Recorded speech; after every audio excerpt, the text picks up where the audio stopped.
በየቀኑ የምንጠቀማቸው እንደ ጉግል፣ ፌስቡክ እና ዩቲዩብ ያሉ ድረገጾች አጠቃላይ ኢንተርኔቱ ስፋት ምን ያህል የሚሸፍን ይመስላችኋል?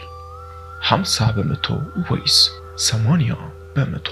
እውነታው ግን እጅግ ያስደነግጣል። እኛ በየቀኑ የምናየው ኢንተርኔት አጠቃላይ የኢንተርኔት ዓለምን 4% ብቻ ይሸፍናል። የቀረው 96% የኢንተርኔት ክፍል ከዓይናችን የተሰወረ ነው። ከዚህ ግዙፍ ድብቅ ዓለም ውስጥ ደግሞ እጅግ አስፈሪው ሚስጥራዊና ህገወጥ የሆኑ ድርጊቶች የሚፈጸሙበት ክፍል ነው። ዳርክ ዌብ ወይንም ጨለማው ዓለም በመባል ይታወቃል። ለመሆኑ ይህ ጨለማ ማለት እንዴት ይሰራል? እነማን ናቸው የሚጠቀሙበት? ህግ አስከባሪዎችስ ለምን ሊያጠፉት አልቻሉም? ዛሬ የዚህን ድብቅ ዓለም አስገራሚ አሰራር በጥልቀት እንፈትሻለን። እስከ ፍጻሜው አብራችሁ ቆዩ።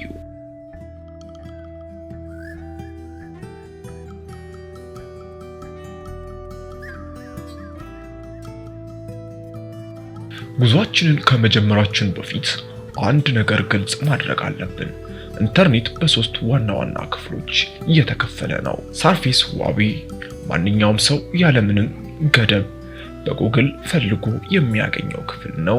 ዲፕ ዋቢ ይህ ደግሞ በይለፍ ቃል ወይንም በፓስወርድ የተቆለፈ መረጃዎች ያሉበት ነው። ለምሳሌ የባንክ አካውንቶች፣ የኢሜል መልእክቶቻችን ወይንም የግል የሕክምና መረጃዎቻችን እዚህ ውስጥ ይካተታሉ። ይህ ክፍል ህገ ወጥ አይደለም። ሌላው ዳርክ ዌብ ነው። ይህ ግን ፍጹም የተለየ ነው። ተራ የኢንተርኔት መፈለጊያዎችን እንደ ክሮም ወይንም ሳፋሪ በመጠቀም ልታገኙት አትችሉም። ልዩ ሶፍትዌርና ፍቃድ ያስፈልጋል። እዚህ ጨለማ ዓለም ለመግባት በብዛት ጥቅም ላይ የሚውለው ቶር ብራውዘር የተባለ መተግበሪያ ነው። ይህ የሽንኩርት ራውተር መሳይ ቅርጽ ያለው ስሙ የሽንኩርት በመባል ይታወቃል። ግን እንደዚህ የተባለው ያለ ምክንያት አይደለም። አንድ ድረገጽ በቶር በኩል ስትከፍቱ የእናንተ መረጃ ልክ እንደ ሽንኩርት ልጣጭ በብዛት የኮድ ንብርብሮች ወይንም ላየርስ ይሸፍናል። መረጃው በቀጥታ ወደ ድረገጹ ይሄዳል። ይልቁንም በዓለም ዙሪያ የሚገኙ በሺዎች የሚቆጠሩ የተለያዩ ኮምፒውተሮች ውስጥ ተቀባብለው ነው የሚደርሰው። በዚህ ምክንያት ማንኛውም ያለባችሁ ቦታ አይፒ አድረስና ምን እያያችሁ እንደሆነ ማንም እንኳን ተራ ሰው የሀገር መሪዎችና የስለላ ድርጅቶችን ጭምር ሊያውቁ አይችሉም። ፍጹም ሚስጥራዊ ነው። ይህ ፍጹም ሚስጥራዊነት ደግሞ ለዓለም አቀፍ ወንጀለኞች ትልቅ በር ከፍቶላቸዋል። በጨለማው ዓለም ውስጥ ብላክ ማርኬት ወይንም ጥቁር ገበያዎች አሉ። እነዚህ ገበያ ውስጥ የማይገኝ ነገር የለም። ከህገወጥ የጦር መሳሪያዎች ሽያጭ፣ የሰዎች የባንክ ካርድ መረጃዎች፣ የተሰረቁ አካውንቶች፣ አልፎ ተርፎም የሰዎችን የግል መረጃዎች እስከ መሸጥ ይደርሳሉ። ክፍያው ደግሞ በጥሬ ገንዘብ ወይንም በባንክ አይደለም። ምክንያቱም ባንክ ከተጠቀሙ ይያዛሉ።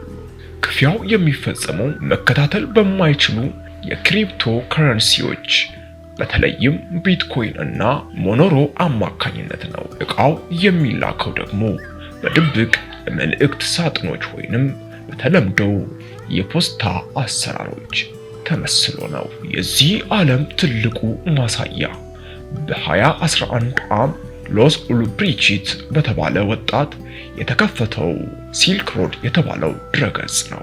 ይህ ድረገጽ የጨለማው ዓለም አማዞን ነበር። በቢሊዮን የሚቆጠሩ ዶላር የተንቀሳቀሰበት ሲሆን የኤፍቢአይ ወኪሎች ለዓመታት ካደኑት በኋላ የኢሮፒያን አቆጣጠር በ2013 ባለቤቱን ይዘው ድረገጹን ዘግተውታል።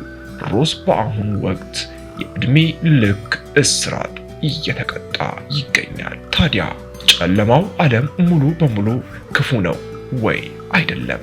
መጀመሪያ ላይ ይህ ቴክኖሎጂ የተሰራው በአሜሪካ የባህር ኃይል ሲሆን ዓላማውም ሰላዮች መረጃን በሚስጥር እንዲለዋወጡ ነበር።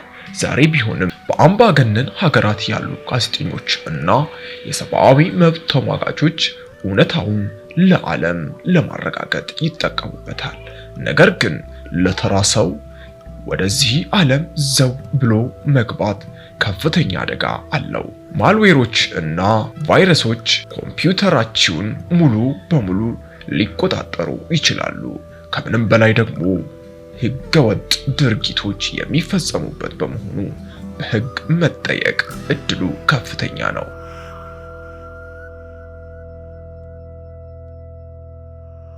ዛሬው ትረካችን ይህን ይመስል ነበር። ስለ ጨለማው ዓለም አሰራር ምን የተለየ መረጃ አውቃችኋል? ወደፊትስ ምን አይነት ሚስጥራዊ ታሪኮች እንድንተርክላችሁ ትፈልጋላችሁ? አስተያየታችሁን ኮሜንት ላይ አስፍሩልን። ቪዲዮውን ከወደዳችሁ ላይክ ማድረጋችሁን እንዳትረሱ። አስገራሚ ታሪኮች እንዲደርሷችሁ ደግሞ ቻናላችንን ሰብስክራይብ ማድረጋችሁን አትርሱ።